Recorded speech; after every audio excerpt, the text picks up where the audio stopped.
Welcome back to Grit Gym, guys. Grit Gym Live. So I'm here with you guys right now. This is your chance. You can ask any question that you want. I'll answer it as best I can. I'm not saying that I'm always going to be able to answer the question. I like to say that the only thing that I know for absolute certain is that I do not know. Interesting thing now, we can actually shoot live videos straight from your computer on Facebook. So this is the first time that I'm doing this. This is a new platform, and that way we can have Instagram going at the same time. So if you're not following us on Instagram, please hop on over there. It's at GritGym, just GritGym.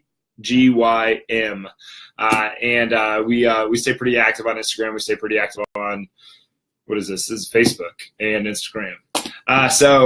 If you're looking to keep up with us and see the other things that are going on in the gym, please hop over there, follow us on there, and you can direct message us on either one too. But ask questions, anything around exercise, nutrition, mindset, recovery. These are the four subjects that I've devoted my entire life to.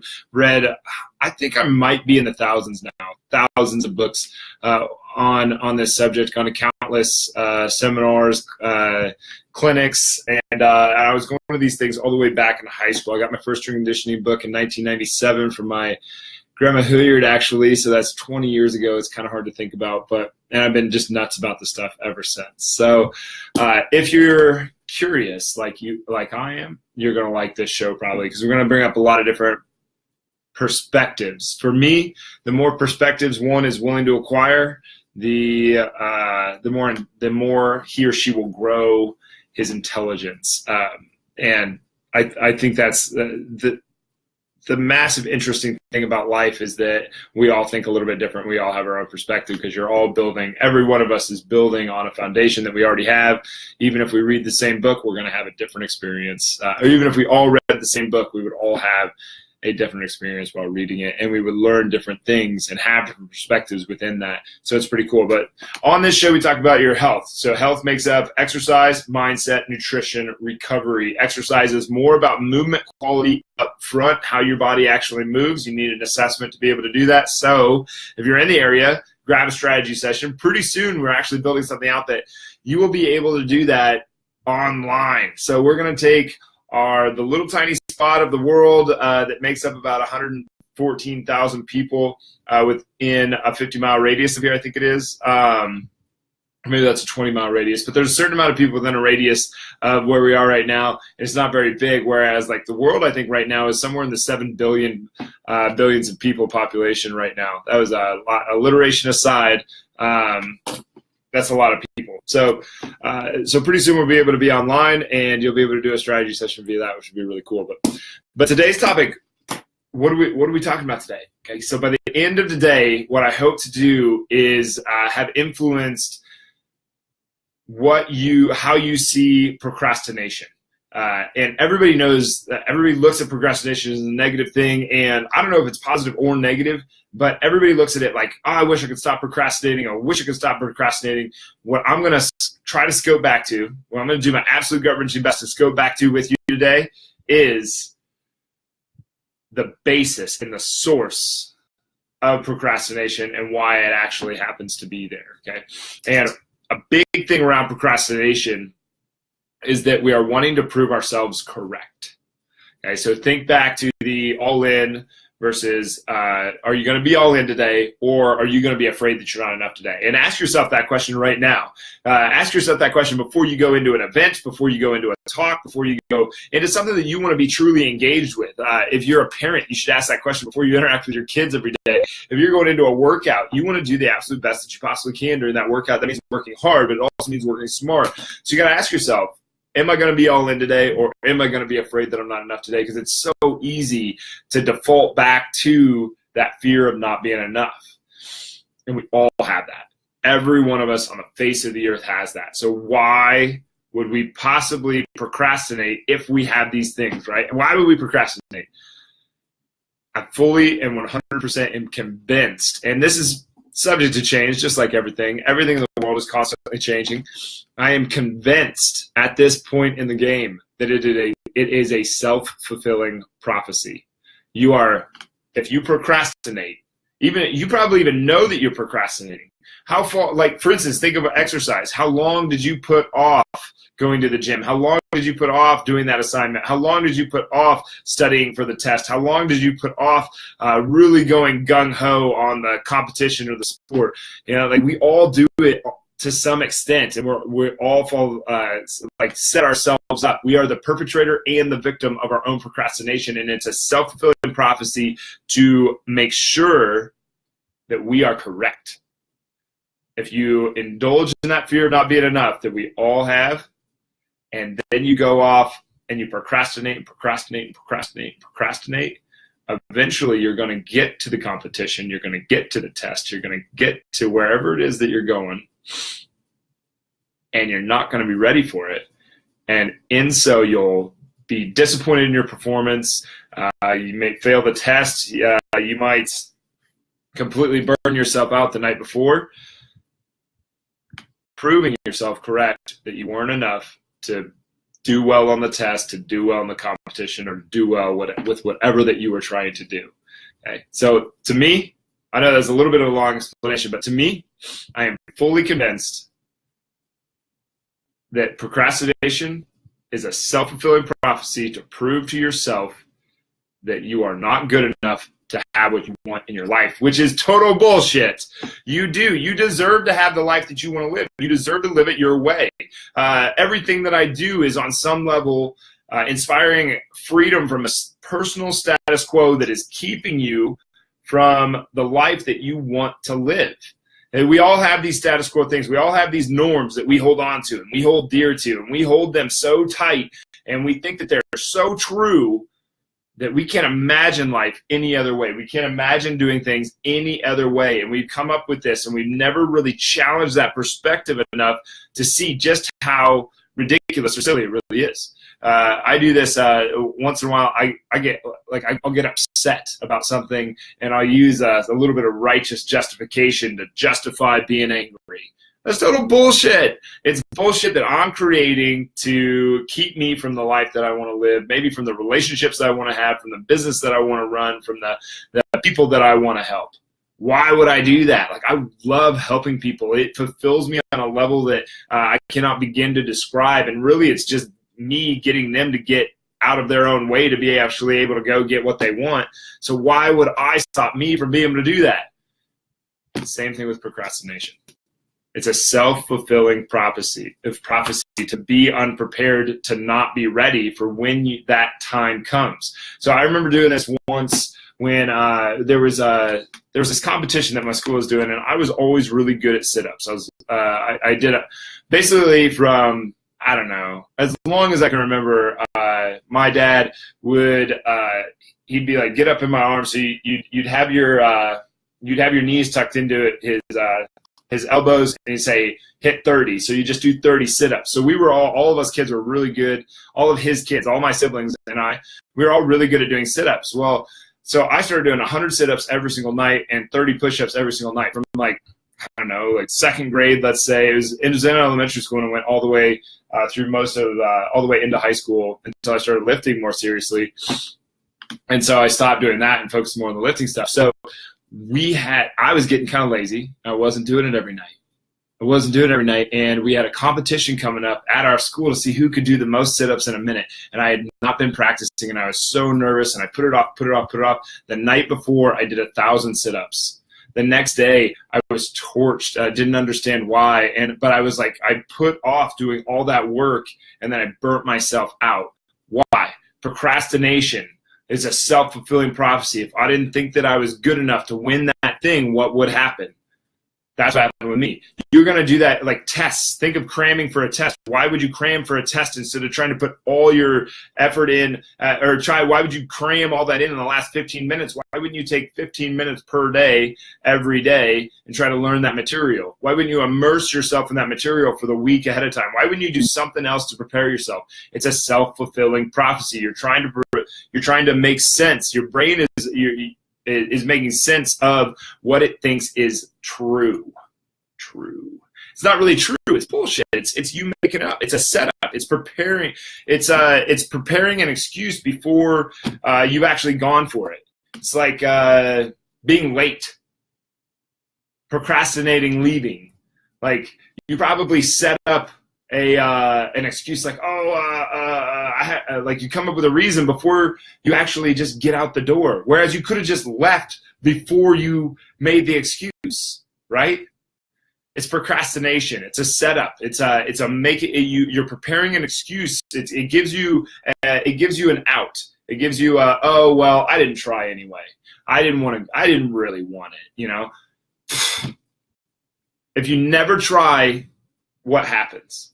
You never get it. You never even have a chance to get it. So, some of this just comes down to normal. This is extremely normal.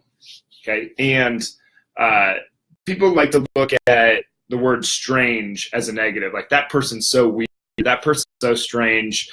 And we look at the word normal as like a good thing. Like, I just want to be normal. I don't know what the worst word in the English dictionary is, but it would be terrible to just have a normal life and have a normal day and have, it was normal. Oh, it was just same old. Man, I want incredible. I want amazing. I want stupendous. I want extraordinary every day. And I realize if that becomes your norm, then you can just keep on upping your game. I had an incredible workout. I had an incredible experience with my kids. I had an incredible time studying. I had an incredible sex with my spouse. I had incredible food today. I had an incredible experience today. That's what I would want. I don't normal just sounds boring. But incredible is extremely strange. So we put these labels as strange and weird are bad things, but no, really all of it that strange and weird means is that it's outside of the norm. Okay, so if we're trying to experience our life outside of our own personal status quo that is stopping us from living that incredible life, then we've got to push past it. To me, normal sounds pretty terrible. I don't know about you guys, but normal sounds pretty terrible. So what really this comes down to is the eternal tomorrow. Okay? A lot of why I'm doing this one today is about the eternal tomorrow. It's always available until it isn't. It's always available until it isn't. If you think of anything you've ever put off in your life, you just always could say, "Oh, I'll do it tomorrow. Oh, I'll do it tomorrow. Oh, I'll do it tomorrow." Well, at some point, tomorrow is not going to be there. And every one of those days, tomorrow has not once ever been guaranteed. You don't know if you get it tomorrow. There is no eternal tomorrow. Is this trick that goes on? You do not have the eternal tomorrow. Tomorrow is available for you to give an excuse. It is not there for an opportunity. There is no opportunity in tomorrow. You only get the opportunity right now. So if you're on the fence of working out, or you're on the fence of doing something that you've always wanted to do, or you're not pushing out into the world the way that you want to, that was an interesting way to say that sentence. But if you're not pushing out, man, you got to start, and you got to at least take little, like something. I'm not saying that you have to take these huge, long strides, because I've given the talk on baby steps before. A baby step might look so tiny, but to that baby, it is the biggest step they've ever taken in their entire life. And can you say that you will take the biggest stride that you have ever taken in your life? Can you say that you're going to do that today? Because that step might still be only this big, but that was the biggest step that you could take today. There's no opportunities in tomorrow. The eternal tomorrow doesn't exist, and it's always going to be there as an available excuse. So what are you going to do about it? Are you going to procrastinate this thing out and set yourself up for the failure that is coming to be because you made it so? Or are you going to challenge that fear of not being enough and go for something else instead of sabotaging the life that you could have for the one that you know you can have, which is what you've always had? The 1,000 sit-ups a day, that stopped me. I don't remember what happened in that competition. I know the lesson of doing the 1,000 sit-ups the night before. So my mom goes, "You're going to be sore tomorrow. You got to be ready for that competition." And I was like, "I'll be all right." And I was not sore the next day, but I did not perform the way that I wanted to. Not even close. I am a master crammer. A master crammer for tests. But I also just didn't care about the boring crap that teachers taught in school, and I never actually learned anything. All the stuff that I actually learned was all the stuff that I read out of the books that I was actually interested in reading. So 1, that's engagement. 2, it's immersion. And 3, it was that I just was continuously putting stuff in my brain. I was prepared for when I actually got out into the world of fitness and exercise and all this stuff, because I had all this knowledge, right? But I wasn't prepared going into all the tests in college and all the other tests that had to go along, because I didn't study the way that I needed to, and I didn't get the grades that I wanted to. Any event that you have that you procrastinate out. I watched someone that I know is an extremely talented musician. She's gorgeous. She's tall. She's got super amazing personality. She gets the audience to engage with her on a level that you can't imagine. She's amazing, amazing voice, just all around, just absolutely amazing musician. Watched her recently, and afterwards, I know that she didn't have the show that she wanted to have. And afterwards, I said, how'd you prepare for this? Like, what happened? And because you could just see it on her. She's a massive disappointment, right? Well, you could tell. She didn't prepare for it. The day before, she started looking through songs and started writing stuff down and making notes and actually practicing. She didn't start practicing until it was too late. It's a self-fulfilling prophecy. I'm going to prove myself correct to the world that I'm not, or I'm going to prove myself correct to me that I'm not good enough for what I set out to do. It's like if I don't prepare for these videos, I'm going to get here and move it. If I prepare for it, at least I got a chance. That's why I have notes written over here. But what are your thoughts on procrastination? Where have you procrastinated in your life? Where are you procrastinating in your life where you would like to push forward? Getting it out there in the air and asking other people for a fresh perspective, even if they are not an expert in the mindset category, even if they haven't challenged all of their demons.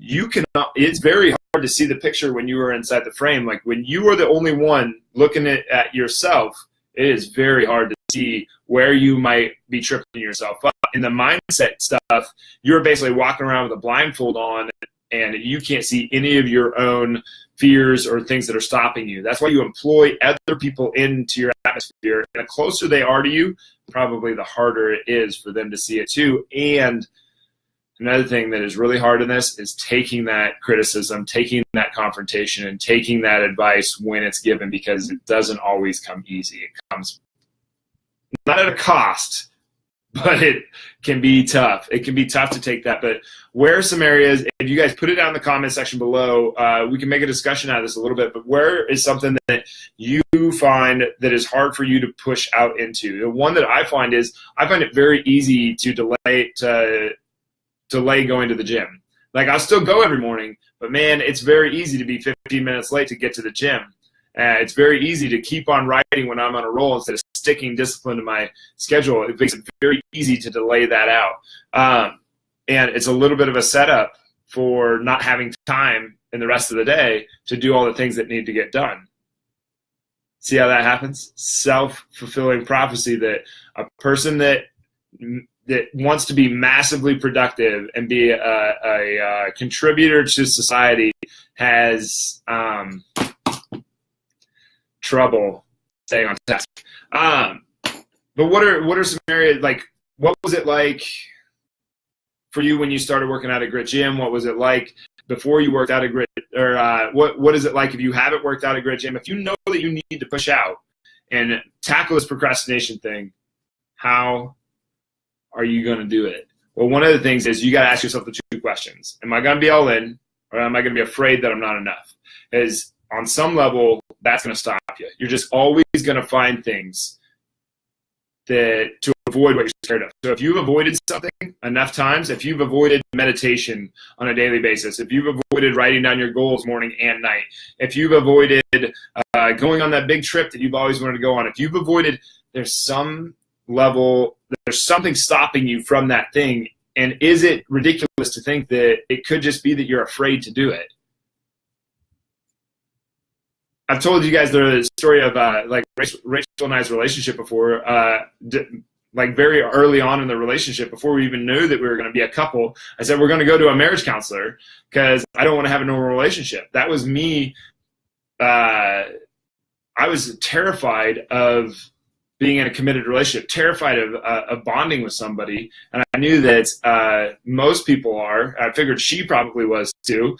And almost everybody is. I'm going to guess like 1 in 10,000, 1 in 100,000 people actually can just do this thing without, can get to that bonding stage, can keep on challenging each other and keep on going in depth with their relationship to the point that they get where they want to go, to that bonding stage, that true love, deep level stuff where they have like this understanding of the dark side and of their heaven and of their personal hells, and of their, just all of their layers. Let's say ogres have layers.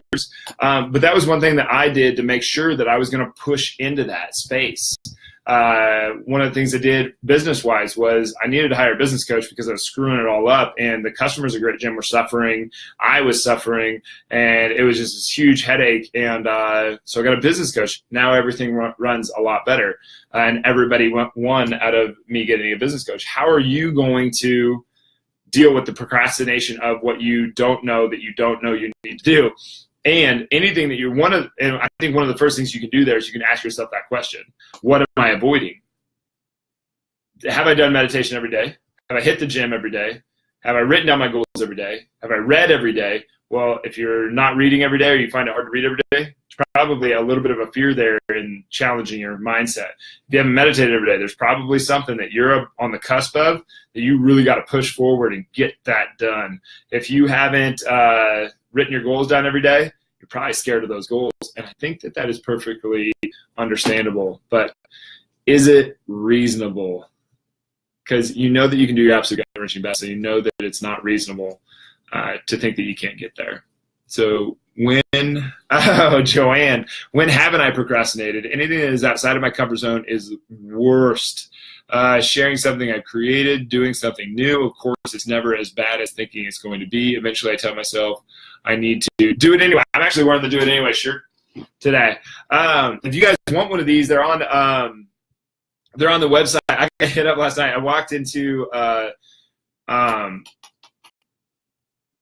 see a show, and I was wearing the Lift Like a Girl shirt, and I don't know, I'm going to say some female, we'll say it that way, came out of nowhere and wanted a picture of me in this shirt. She wanted the shirt, and I was like, well, you can go on the website and get your own if you really want. She was nuts about this shirt. Anyway, so we have all of these. Any of the stuff that you see us wearing at the gym that's available online, and all of that all the money that's going to go to that, it helps like the Lift Like a Girl movement, lifts the Do It Anyway movement that we want to create out of this. But I'm with you, Joanne. Anything new, it's scary to go out into that space. It's scary to share your ideas. It's scary to put yourself out there. I was telling Cindy this the other day, but doing these videos, this is 10 years in the making. I wanted to do these forever, to have that courage to put out there, to put that out into this space.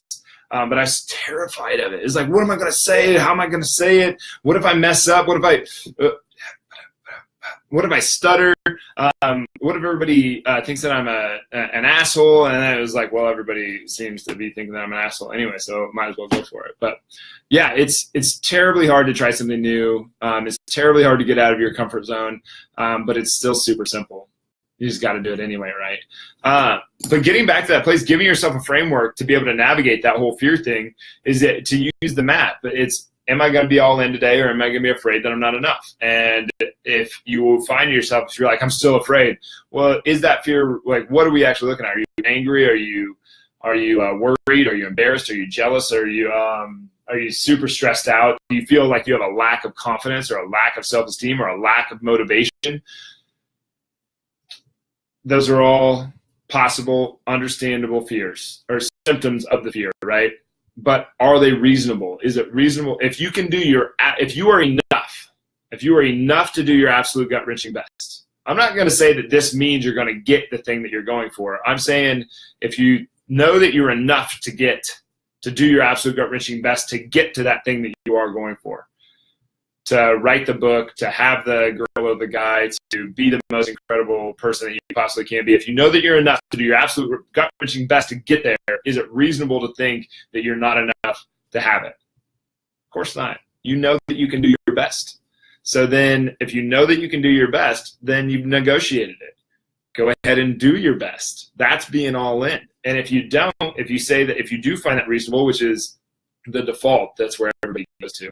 They're just like, oh, well, they don't even think about whether it's reasonable or not. They just find something else to justify around it. So if they're scared of meditation and they go, oh, well, I need to go to work, or I don't have time for that.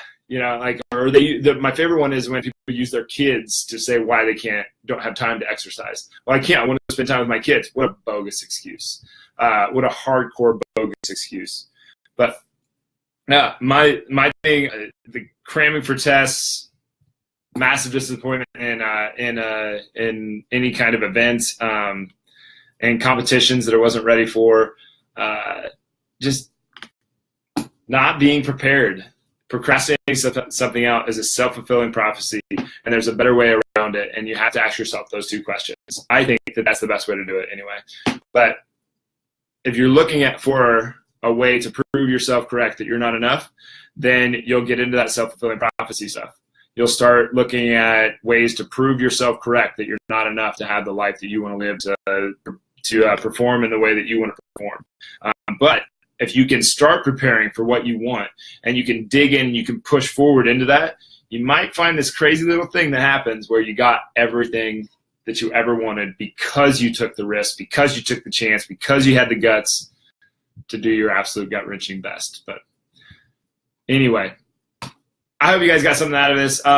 If you please take the time to share it. I don't know. If you're watching this right now, thank you very much. I really appreciate it. When you guys show up here and actually engage and stuff, it's pretty awesome. And when I see these little things fly across the screen, that's pretty great too. Instagram and Facebook, cool stuff hanging out with you today. Anybody that's watching this in the future, please hit the share button. Obscurity is Grit Jim's biggest obstacle. Being known is our Achilles heel. No one knows who we are. No one knows what we do. So that's the purpose that's part of the purpose for doing these things. But my big goal is to help billions of people in a positive way. So in order to do that, I think that we got to do the social media thing. But anyway, thanks for being here, guys. I really appreciate it. I will see you all